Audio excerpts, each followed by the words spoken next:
4020. Sam Luckley's now gone into the top 3 post-grand final interviews along with Kyle Amor and Stevie Ward.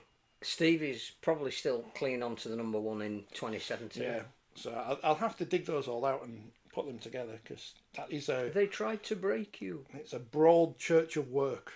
But yeah, Sam was... exuberant. Newcastle Brown fueled. Yeah. It was like Viz had come alive. But in a good way. Phil says he's probably confused with Hagrid. That's not very nice, is it? I mean, Bobby Coltrane's dead. Phil, I posted a programme of Salford winning earlier. Ian Blease is profiled in it. Really? What did you learn about? Said the ground he likes to play at the most, apart from the Willows, is Headingley. And look how the wheel has turned full circle. It's amazing how that happens, isn't it? But yeah. Did we enjoy Saturday?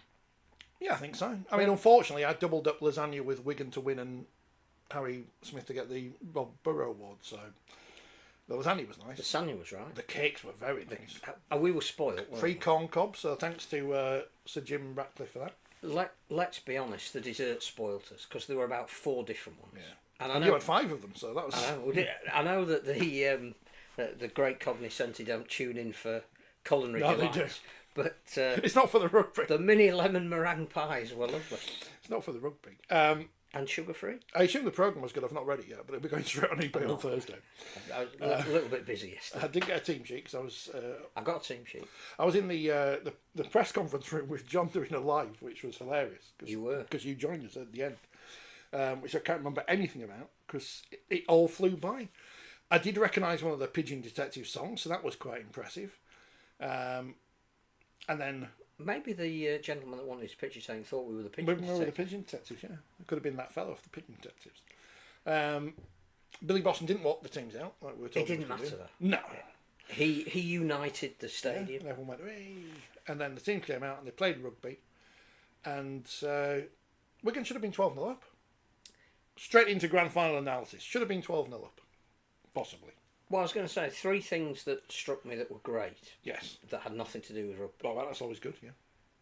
Billy Boston and John Millington uniting the stadium. Everyone enjoyed that bit. The halftime phone light show. I don't know how it works, but it looks great. Yeah. It really, when you came back from nipping off to the little boys' room at halftime and this vista of all the phones. So we should do that all the... Brilliant. I don't know if it'll work at the Ashes test because it's in the afternoon, but... It's really good. Yeah, yeah. And Matt Pete taking himself and his team over to the big swathe of Hull KR fans, particularly behind the posts, and acknowledging them. Well, some could say he couldn't go to the Wigan fans because they're all buggered off. But that would be unfair of me to say. But it was that he had that thought, I think, reflected very well on the club. In terms of the game, very, very uncharacteristic Wigan performance. Very unwigan. A bit like it being warm. That was uncharacteristic as well. It was grand final night. We're going, it's a bit hot, isn't it? But the focus isn't on Wigan. No. What's this redemption angle with Mikey Lewis? I don't understand this. What was he being redeemed from? They didn't win last year because they were playing a better team in Wigan. And he didn't do anything bad last year, did he? He missed the tackle on Bevan French that led to the try. And he didn't dominate the big game. So he'd been good all year. There's your stage. Yeah. Didn't perform. But he still got picked for England, didn't he? I think he did. Yeah. Because he's versatile. Right. So he's been redeemed anyway. He's been redeemed. Yeah, Jared Waerea-Hargreaves was redeemed at the disciplinary. Yeah. And he's now gone back to the disciplinary. What's the point of the MRP? What's the point? They get so many things wrong. What is the point of giving a bloke who's retired a 4-game ban? The referees on the day and the actual heat of the moment, if they get something wrong, they're making a split-second decision. Yeah. Now the video referee shouldn't make any decisions wrong but depending on so on and so forth. And the video referee is also watching foul play. Yeah. So there were clearly 2 incidents in the game. We're talking about this in quite a haphazard way, which is us. Yeah. I thought Brad O'Neill was quite lucky to only get a yellow card. I think if that had been in a game other than a grand final, if he'd sort of landed on his shoulder a little bit, Tyrone made, but rather than his head. Right. But like we're at, the whole world is watching. We're doing all we can to prevent, incident, and there we are with something that looked terrible. Well, what if Brad O'Neill had done that first before Jared Waerea-Hargreaves went poof with his shoulder? Because he should have been simping. Well, Possibly. But no one knows what the rules are. So the fact that the MRP has now decided that Brad O'Neill should have a 2-game ban, which he obviously won't serve because he'll miss 2 I can use one for pre-season England. friendlies. I can use one for England and one for a pre-season game. Yeah. And Jared Waerea-Hargreaves isn't going to serve the 4 games because he's retired. He's retired. Yeah. What a waste of time that is. But I think it probably makes sense to quickly talk about Wigan because the focus really should be on Hull KR's achievement, which is ridiculously phenomenal. Yeah. But I thought that, the month leading into the grand final, we'd all said, oh, Hull KR look a bit leggy, they're there for the taking, it's been a long season, they've got to the cup final and won that as well, they've not really had a break, they haven't played a huge amount of players, they're all ageing, Mickey Mack's not fit to play. The whole narrative was that Hull KR are not at their athletic prowess. Wigan looked sluggish to me. Knackered, didn't they? Well, sluggish, knackered, it's the same. Yeah. Liam Farrell, very, very on Liam Farrell-like. Liam but Marshall. probably has been for a few weeks. Liam Marshall, very on Liam Marshall-like. But I just, Bevan French, when he didn't score... How did he not? Almost disappeared out of the game from that moment. How did he not score? I don't know. I think, again, you watch it live, you think, oh, he scored. Then you see the slowed down replay, think, oh, he hasn't scored. And then you watch it back and you think, why didn't he dive? I mean, it'd be very unfair for me to say, because this has come back into my mind now. Bevan French has dropped 2 grand finals for Wigan. There, and the 2020 one against Jack Wellesby. Yeah. Which is unfair because he's obviously a very good player. When you're and good, he's won you're very, more, very good. He's won more than he's blah blah blah blah. I just thought if Wigan had been 10 or 12 points up inside the first 15 minutes, how would the game then have gone? Because they're so good at shutting it down. But they weren't. They were both uncharacteristic errors. And Hull KR didn't panic. Well, the great thing for Hull KR was as soon as they had an extra man, what you tend to do is overplay. Because you think, oh, we've got to put points on the board because we've got an extra man. There's got to be an overlap here. We'll throw the ball around. But actually, they scored the 10 points that probably won them the game in that 10 minutes that Brad O'Neill was off and exploited it brilliantly. Again, not wishing to poke a finger at anyone in particular, but the way Mikey Lewis went through Liam Farrell, some great vision from Lewis. Step back a bit to give himself chance to decide where he's going to run at the line. Excellent. But the contact wasn't what you would expected from Wigan that allowed him to go through the gap. So yeah, an uncharacteristic Wigan performance. And again, not really mentioned because we were so euphoric about what Hull KR has achieved. How do you assess Wigan's season? Well, they've won as much as St Helens. But they've gone from needing a bigger trophy cabinet to not needing one at all. And again, they've been in the end of the season, the last sort of 4 or 5 weeks, you thought that's Wigan. This is why they're favourites. This is why the bookies had them as favourites before the season started. Everybody in the press room beforehand was saying it's hard to bet against Wigan. It is. But they didn't perform in the Challenge Cup, losing at home when they were well ahead. They didn't do enough to win the League Leaders' Shield. And they had chances too. And because Hull KR had that wobbly patch, Yeah. didn't they? Losing to Leeds twice, to Wakefield, whatever. but Hull KR beat them, which effectively meant that although it was delayed, they were going to be the League Leaders' Shield winners. And then in the final, Hull KR made quite a few mistakes in the early stages of the game. I can think of 3 occasions they knocked the ball on cheaply. Great that they managed to defend them, but actually they didn't defend them because Wigan had the chance to score twice off the back of them. The Farrell one was just I think again dead set drop, but a lot of people credited Mikey for coming in to shut down Bevan French, but I just think French should have dived. So, he picked up the ball cleanly. The line's there. I know Old Trafford's got short in goal areas, but just go low and dive. It doesn't matter who's coming across to get you. They're not if you're going to put the ball down one-handed, there's a risk you're going to lose it. They're very un-Wigan-like. And now Hull KR are champions. And worthy champions. They've won everything. I think the progression they've had from losing finals to winning them is everything people say about take the lesson and put it into practice. And I think they speak brilliantly when they're interviewed. Willie Peters was fantastic in the press conference. I thought Elliot Minchella is incredibly eloquent about, again, the journey that he's been on. All the players that we eventually got to speak to in the mix zone told great stories. Yeah. And you could see that the amount of work that had gone into to get to that treble was phenomenal. 9 years ago, Hull KR It's lose just unbelievable. to Salford in Golden Point. Marwan's brandishing his big check on the touchline. Acting like a Burke on the pitch. He's now a nobody. Salford are going into oblivion, although they'll come back. And Hull Kingston Rovers are the treble champions.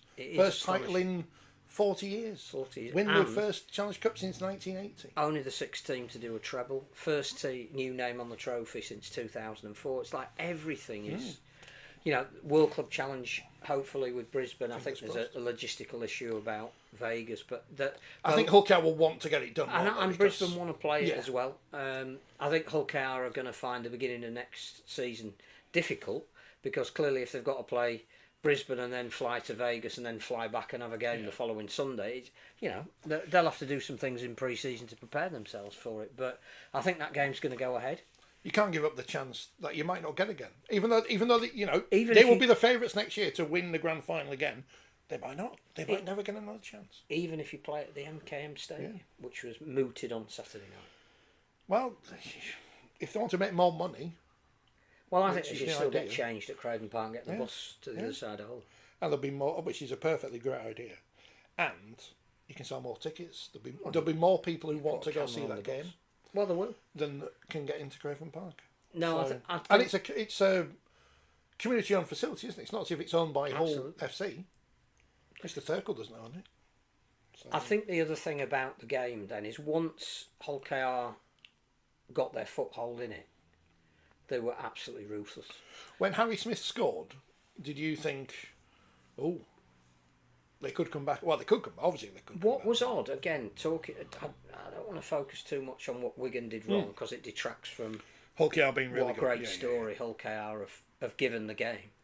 Is the set after points is the most important set, coaches tell you, and you would think that Wigan, with all their experience and their ability last year to almost grind teams to the death, they knocked on in the set after points, and suddenly from being 10-6 it's 12-6 because Reece Martin then kicks a penalty, and at 12-6 I thought, I can't see Wigan doing enough to come back.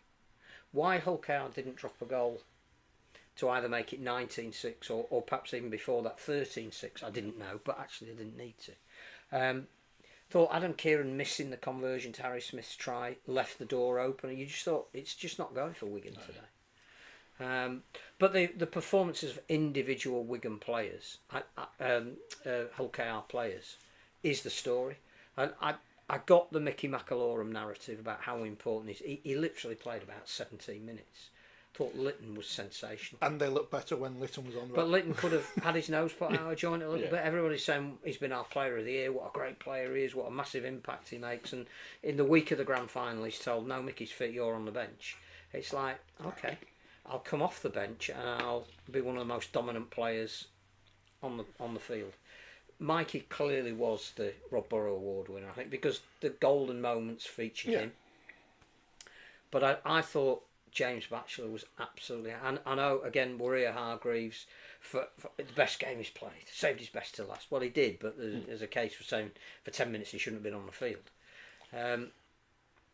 James Batchelor was absolutely outstanding. Which helps because he was wearing a headband and I could spot what he was doing. I mean, it's if you're picking on form, we'll come to that later. That's interesting about people like Dean Hadley, who again. Is it Dean Hadley? Is it Tony Sutton? We don't know. You have to work it out. If we thought, oh look, there's Tony Sutton going in the dressing room. Oh no, it's Dean Hadley going in to congratulate Hull KR, even though he's a Hull fan. Maybe he's going to be the next chief executive of the sport. Who, Dean Hadley? Yeah. Well, he won't be Worse playing, ideas. Won't be playing for England this autumn, will he? Make him executive chairman. He could, if he turns up at the women's grand final or the wheelchair grand final, it's, one up. I thought Soaso Su early on was massive for Hull KR as well. Hiku wasn't as dominant as he has been, but Jake Wardle, who's been so good in other grand finals, never got a look in. There wasn't an area once Hull KR got on top that I didn't think they were the dominant team. I don't know. I just love the fact that we've got a new name on the trophy.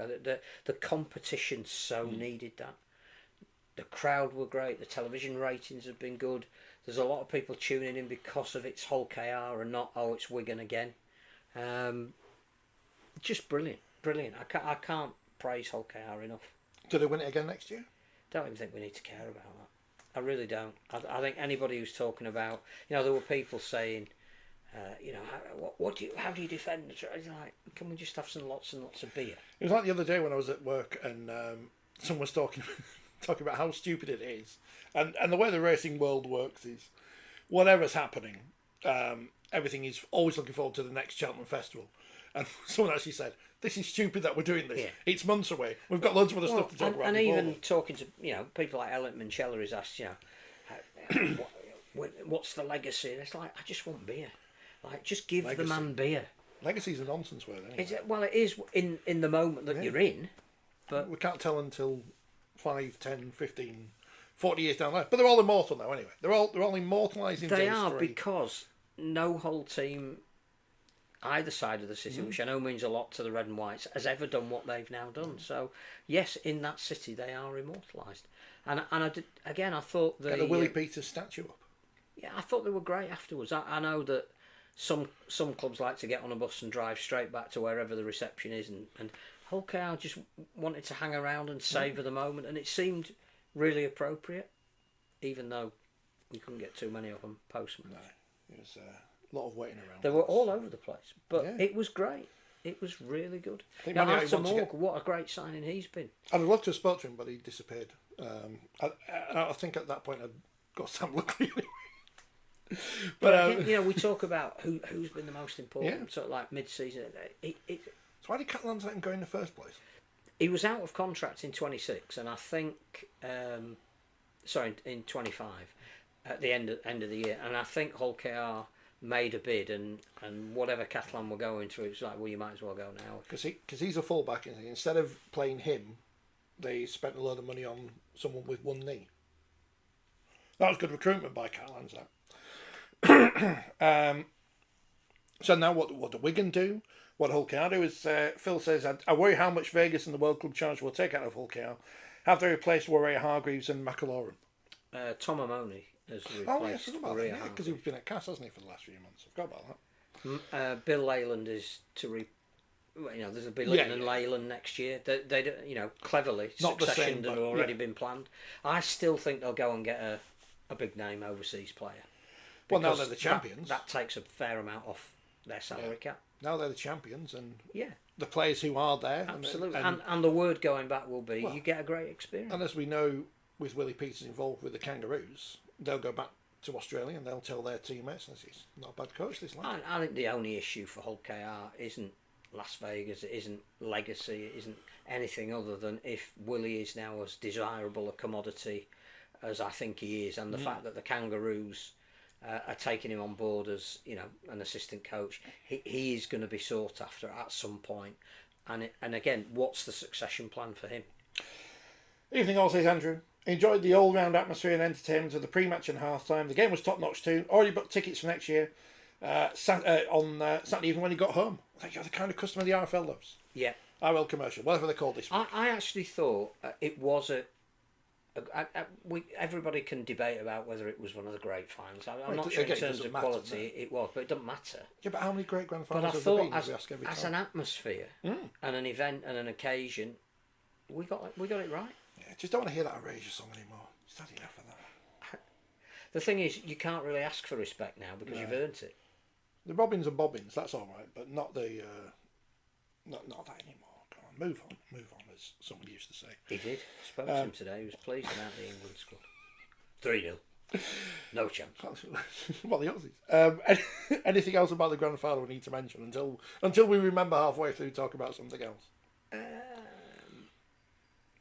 I'm just trying to think if there are any other salient things that happened, but no, I think Hull KR got stronger as the game went on. Nervy at the beginning. Wigan wind out the sails the more the game went on. Hull KR exploited it. It's a very naive way of summing it up, but sitting there, it felt more comfortable than after that first 10 minutes than I think, probably we had every right to expect. Have you ever been kissed by a Sky Sports reporter? You've done a few of them over the years. Not that I remember. No. Not in public, anyway. Not that you can admit on the podcast. That was the grand final. We enjoyed it. Biggest crowd since 2017. As you said, the viewing figures were good. Yeah, what was it up? I can't remember, but it was up to 40%. Yeah. I don't know what the BBC highlights got or whatever, but my only real criticism is it takes too long to present the trophies. yeah, because you have to faff around with that big And thing. the other thing that we should do is we should announce every player who's going up to get their grand final ring by name, because I think it's not. When did we stop doing the speech thing? Well, we didn't do it very long, I don't think. So I remember Sinfield doing one at least. Well, thank lads. But that was the one where he said we could have all got paid more elsewhere. It's a good line. I'd get Sam Luckley to do it next year if OK win. But I just think, to the crowd that's left, which is obviously the winning crowd, you want to cheer every one of the players that's going up to get their grand final ring. So that would be good. I also think it's nicer to get the ring from a young. But again, we're comparing it with the Australia, but I think it's a great idea. They give you a ball to give to a young person, they give you the ring. It takes the dignitaries out of it, makes it a bit more. I mean, Fred's allowed to be there because he pays for it all. No, they can shake the hands of people as they walk past. But I just think, we're all about community. Let's, When it suits. That was the grand final. It was a great occasion, fitting end to the season. The right team won. We had 1 and 2 there. One wins it. Well done, Hull Kingston Rovers. Yeah.